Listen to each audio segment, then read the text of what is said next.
തൃശൂർ വടക്കാഞ്ചേരിയിൽ വീണ്ടും കാട്ടാനിറങ്ങി വ്യാപകമായി കൃഷി നശിപ്പിച്ചു. അകമല തൂമാനം വെള്ളച്ചാട്ടത്തിന് സമീപത്താണ് കഴിഞ്ഞ രാത്രിയിൽ കാട്ടാനകൾ ഇറങ്ങി വ്യാപകമായി വാഴകൃഷി നശിപ്പിച്ചത്.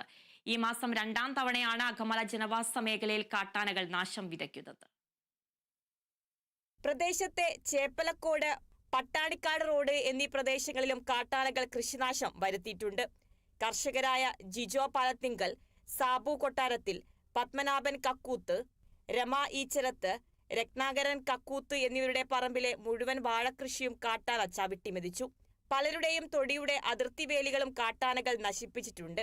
നാട്ടിൻപുറത്ത് കാട്ടാനകൾ ഇറങ്ങിയതിനാൽ അവയെ കാട് കയറ്റാൻ RRT സംവിധാനമില്ലാത്തത് പ്രദേശവാസികളെ ഏറെ ദുരിതത്തിലാക്കിയിരിക്കുകയാണ്.